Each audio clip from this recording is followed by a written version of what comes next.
Giraffes can't dance.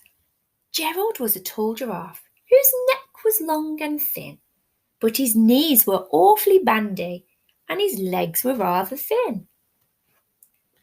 He was very good at standing still and munching shoots off trees, but when he tried to run around, he buckled at the knees.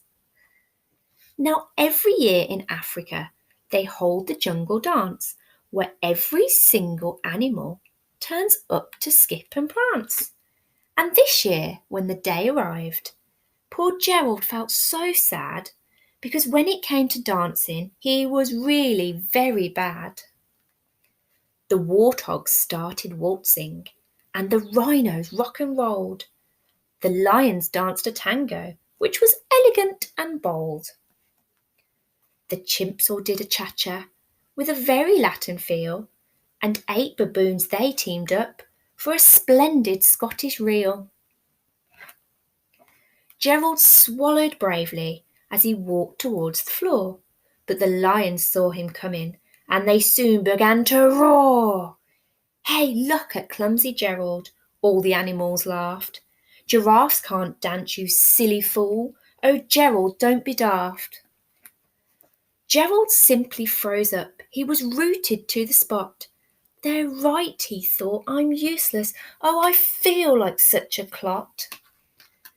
So he crept off from the dance floor and he started walking home. He'd never felt so sad before, so sad and so alone. Then he found a little clearing and he looked up at the sky. "The moon can be so beautiful," he whispered with a sigh. "Excuse me," coughed a cricket, who'd seen Gerald earlier on, "but sometimes when you're different, you just need a different song. Listen to the swaying grass and listen to the trees. To me the sweetest music is those branches in the breeze. So imagine that lovely moon is playing just for you. Everything makes music if you really want it to." With that, the cricket smiled and picked up his violin. Then Gerald felt his body do the most amazing thing. His hooves had started shuffling, making circles on the ground.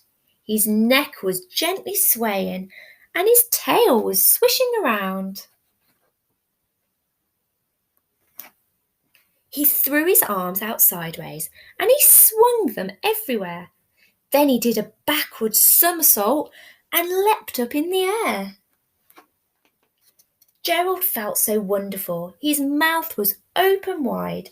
"I am dancing, yes, I'm dancing.